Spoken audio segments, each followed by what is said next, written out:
Hey, Lee Robinson here from American Sentinel K9. Thanks for tuning in. The purpose of this video is to address the difference between a trainer and a decoy.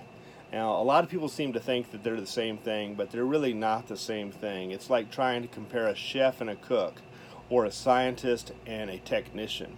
See, one of the two knows why something works, and the other one just knows how it works. The chef knows food, and he has or she has an idea of what something will taste like before they even cook it, because they understand flavors and the chemistry of cooking. A scientist forms a hypothesis about something before they do the experiment, and they have a pretty good idea of what the results and conclusion will be of the experiment. A technician doesn't do that. See, a technician just knows a technique, and he knows the outcome, but he doesn't form a hypothesis per se. They basically kind of model what they've learned other people do. So when they encounter a new problem, the technician doesn't know how to solve that. They have to follow a recipe, a protocol, like a cook follows the recipe. The recipe was written by a chef or a scientist. And the same thing is true for trainers and decoys. You know, there's a lot of decoys out there that are really, really good at what they do.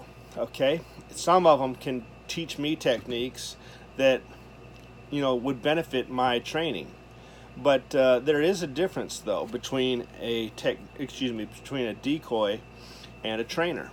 A trainer understands why something works, and when a trainer encounters a problem that's new, they step back. They think about the animal's behavior, the animal's psychology, the animal's physiology from the endocrine level, and they ask themselves what is actually going on here. They can read a dog not because they learned how to read a dog, but because they just understand how to read a dog. A technician does something by correlation. All right. Basically, a technician or a decoy correlates this with that, this with that. So it's for a decoy, it's about experience with a certain situation. For a trainer, it's about adaptability to new situations. Now, I don't really call myself a trainer per se, because even though I believe I have a really good understanding of animal behavior, and I've got a lot of experience in training dogs in my niche, what I do, I'm not a full-time trainer, so my experience in training is going to be less than what I would consider to be a professional full-time trainer. However, because I understand animal behavior, I understand why something works, and I know the difference between causation and correlation. And this is something that I see a lot of decoys really get confused on, about causation and correlation. Sometimes it may be on a training field, sometimes it deals with genetics, a lot of times it deals with genetics, to be honest with you.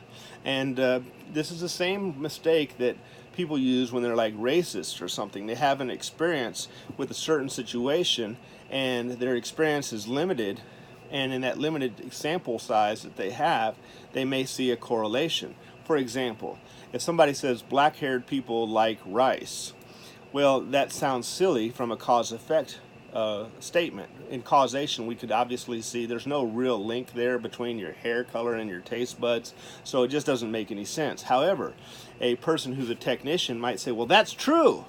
I mean, look at all these people in Asia that have black hair and they eat a lot of rice. All right, so because they see a correlation between hair color and the consumption of rice. Know the difference between correlation and causation if you want to be like a trainer that can solve new problems. Now, again, like I said, that doesn't mean I can't learn anything from a decoy or a technician or even a cook. A master chef, so to speak, and I'm not considering myself, like I said, a master trainer, but a master chef could still learn a technique from a cook. Even though the chef may understand behavior better and may be better at adapting to new situations, the cook, if they're a really experienced cook, maybe it's some 90-year-old person that's been cooking for 80 years since they were 10 years old, and they don't necessarily know how to write a recipe or come up with some new dish, but they're really good at cooking what they cook. And that technician might be able, or cook, technician, and decoy, synonymous for this video.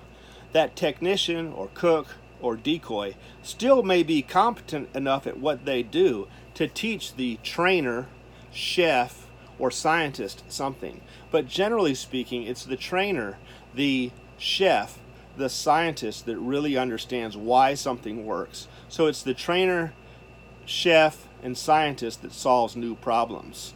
But it's the technician, decoy, and cook that may be experienced in the field, so to speak, but doesn't necessarily have the ability to adapt to a new situation. And every once in a while, you'll find somebody that's good at both. A person that really does understand behavior and also has a lot of experience, and there's certainly a number of, that's where I would consider a master trainer. Somebody that does understand it and also has a lot of experience in the field. So anyway, just wanted to emphasize something between causation and correlation, because I see this, people tripping up on this quite a bit, and as a scientist professionally, that's what I do for a living. It kind of irks me a little bit when I see somebody say something is true, but then they can't explain why it's true, and there's no scientific basis for the cause-effect in a correlation that they may have observed. So anyway, Lee Robinson from American Sentinel K9. I hope you've enjoyed the video. Y'all have a blessed day.